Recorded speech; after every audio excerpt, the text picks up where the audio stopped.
G'day, welcome back to another edition of Moto Mouth. Hope you guys are all having a wonderful day. I'm having a good day here at the moment, currently in traffic.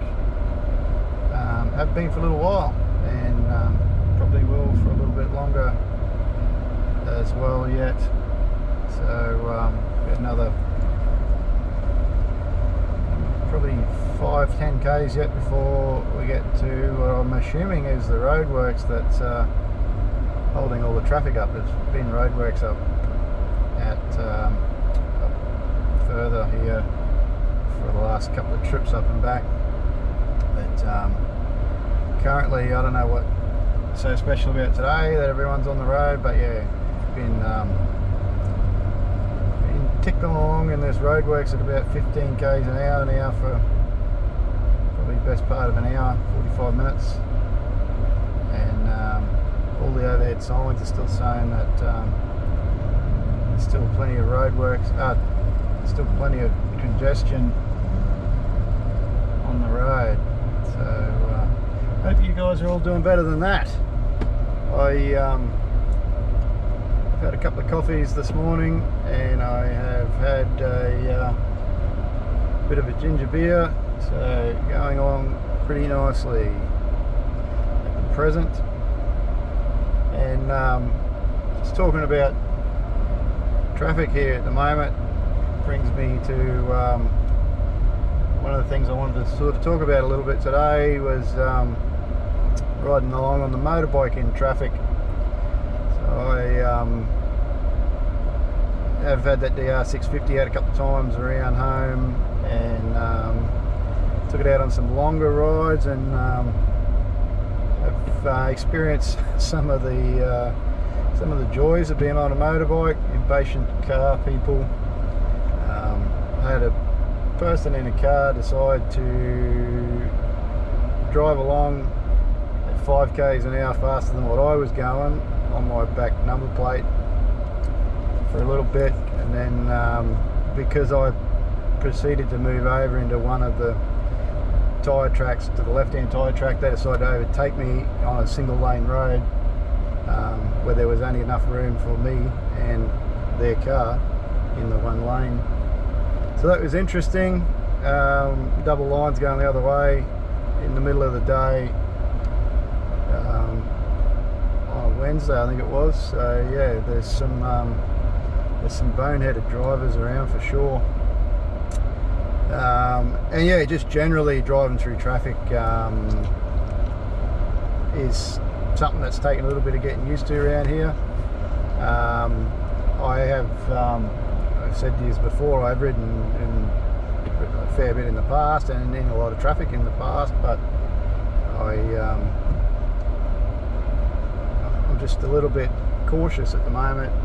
Brisbane traffic the way it is, but we'll get on top of that. A bit more practice and a bit more training, I think, will do me the world of good. So further to that, I've actually enrolled myself in an off-road driver training course. So there's a couple of pages on Facebook at the moment that have all recommended this one particular training mob. It's called Mad ADV here in Brisbane. So I signed up the other day, and I'm going to go and do that course. And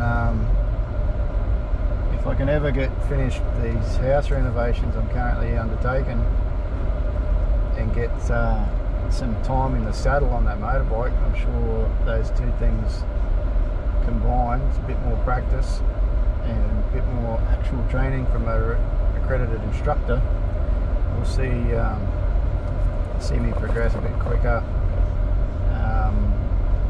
with driving around through traffic and stuff. So when I bought my road bike 20 years ago, I actually enrolled myself in a course back then, which at the time was called Q Rider, part of the Queensland motorcycle rider training thing,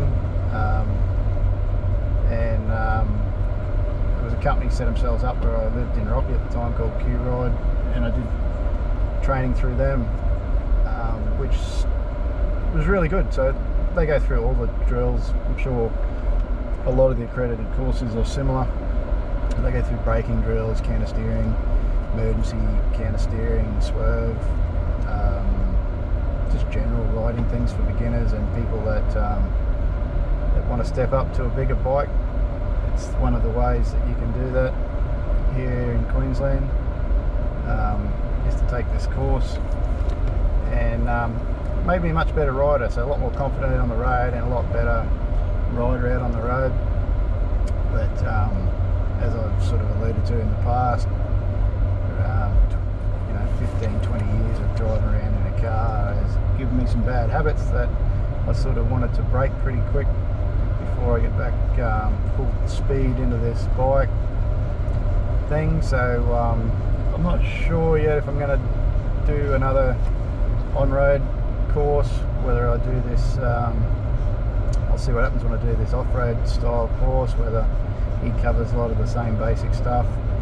And there's also a lot of training online now, so you can actually just go out and have a look at what they're doing online. If you've got some of the skills, they videotape, or give you videotape yourself, and they'll have a look if you need some expert advice on what you're doing wrong. Or you can just go out and set up some cones and do 50 emergency brake applications or whatever, however many they tell you to do, until you get it down pat. Then you can go down, set up a slightly different course, do some swerving, which I'm sure would help people out immensely that already have a license, already know how to ride a bike, but just brush up on some of the basic things that you don't get to do every day. It's not every day you have to do an emergency brake application, and it's not every day you have to do an emergency swerve. So it's probably not a bad idea to go and find a bit of vacant land somewhere and set up some cones and do some drills. I'm sure if I was a football player, or if anyone is a football player, I'm sure you don't just go out and do one day's training and that's it, you know everything for the rest of your life. I mean, those guys practice, I'm pretty sure if you're a goal kicker, or even every football player, I'm sure practices every week. A goal kicker would go out 4 or 5 days a week with a football, or thousands of footballs, and kick thousands and thousands of goals. I was sitting there watching the footy the other night, on Thursday night actually, and I was watching them. They scored a few tries, and watching them kick a few field goals, which here in our rugby league we call conversions. So they were taking conversions, place kick. I tell you what, they don't miss too many anymore. Back when I was a kid, I used to watch, and a really good success rate was like above 65% was like a really good goal kicker. So all the guys that were in the 70s, as in they got 70% of the goals that they took, so they missed 30%, got 70% through the posts. Those guys were the Jedis of goal kicking back in the day. Well, I'll tell you what, you wouldn't even make the list in 2020 for the top 10 if you were at 70%, because I reckon they would have to be in the high 80s, if not 90s, for conversions.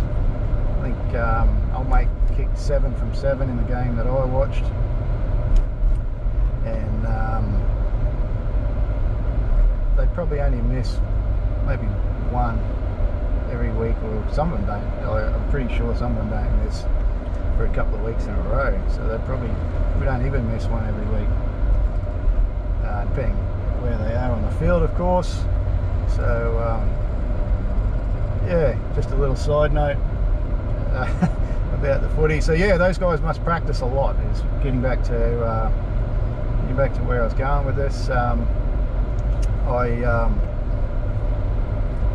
I reckon the more I practice, the longer I've got on this planet riding a motorbike. So that's sort of a little bit of the theory that behind me stepping out, going and doing some training courses. So I wish it was as simple as, you know, as going out, jumping on a motorbike and turning the key, twisting the throttle, away you go. But unfortunately, so many cars on the road here at the moment, any one of them could be distracted enough that they're not looking at what you're doing, don't see you coming, bang, off you go, ruin your day. And none of us need that. We all want to enjoy the hobby as much as we can, for as long as we can. So I know when I was a kid, I planned to be riding motorbikes every day of the week. I didn't plan to be sitting in traffic, but anyway, things happen. So it leads me on to another point. It's amazing when you're a kid, isn't it? You got everything figured out. I thought I had the world absolutely figured out. You know, I had as I said before, I had a Honda Mini Trail, so it was a Z50A front suspension. Oh, sorry, suspension on the front. So it had, I don't even think it had any oil in it. I think they were just spring forks on the front. The old Z50 might have had a little bit of damping, but mine was flogged to the point where it probably had no oil left in it anyway. No rear shocks at all, so the frame, rigid frame, and mine had no brakes, 50cc 4-stroke. And that thing, man, I did some miles on that. I'm pretty sure I remember at least once the old man had it rebuilt. And the local backyard Honda guy at that time put new piston and whatever in it, rebought it, and got it back going again. And it went so much better after they rebuilt it than it ever did before that. So it was definitely done a few miles. It was an old bike when I got it, so it was a 1970, it was a 71 or 72 model, and I got it in about 1980, so it certainly wasn't new. 80, how old was I in 1980? No, it would have been 82 I would have got it, so it would have been 10 years old when I got it, and I probably rode that for 3 or 4 years, and like I said, one stage there it got rebuilt, local Honda guy. I don't know exactly what he did, whether he rerung it or whether he put a new piston in it, but it went a lot better after that, and I probably put, not sure exactly, but probably put another 100 or so hours on that bike. I know I used to ride it for, at the time, I used to ride it for like 3 or 4 hours at a time, 3 or 4 days a week. Durban around, we had a big farm and stuff, so did a few miles on that. But yeah, had life figured out at that stage. My older cousin had just bought a Honda 100, XR 100, and his father had bought it for him. And we were out learning how to jump on that and roaring around, so I just learned how to ride a bike with a clutch. So an XR 100 had a 5-speed gearbox with a clutch, and all of a sudden the old Z50A didn't really cut it anymore after that. But around that time I decided that I was going to ride motorbikes for the rest of my life, and I was going to play rugby league for a living. So they were the two things I used to do week in, week out, was ride my motorbike, and I used to go to footy training, play footy on a Sunday half, Saturday half, Sunday half, whatever day it was, and come back home, go to school. Never really loved school, didn't hate it, I did alright, but it wasn't my thing. I wanted to be like Knight Rider and live in the back of a semi-trailer. It's me, motorbikes, live in a semi-trailer, play footy for a living. So as a 12-year-old kid, that's how I figured I had life pretty well nailed by that point. That's all I had to do. Shit changes, doesn't it? Amazing how life pans out now. Here I am, 45 years old, sitting in traffic. It's just cleared up, so I'm just starting to make some more headway again. Put the cruise back on and put it on. I haven't had it on since I left home actually. Put the cruise on, let it rip, and I can talk to you guys a bit more then. But yeah, so as a 12-year-old, had life figured out, and but nothing is how I had it planned out as a kid. So you know, life is one of those things that it's very fluid and changes all the time. So all the things that we have to do, dynamic.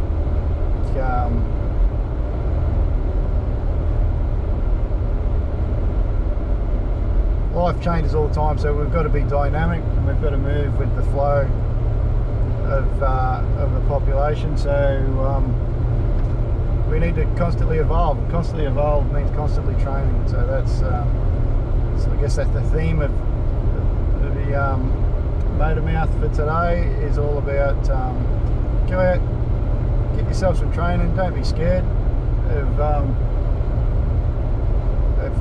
asking for a bit of help, or even seeking out an organisation that can provide you with a bit of help. I'm sure there's going to be a lot of people out there that don't need the beginner level stuff that I'm talking about, but if you are a good rider, enroll yourself in a couple of track days, or enroll yourself in an advanced rider program. You can always improve. There's always someone better. You know, Muhammad Ali, the greatest boxer ever, eventually found someone that was younger, fitter, stronger than he was, and eventually you'll find that there's someone out there that's better than you, and they can teach you some things that might help you in the future. Anyway, folks, so that's it for my little rant for the day, and a little look back through history about my life. Not about my life so much, but about a little bit of look back through history about things that I thought I had nailed down when I was a little kid. And I'll catch you in the next video. Thanks for watching.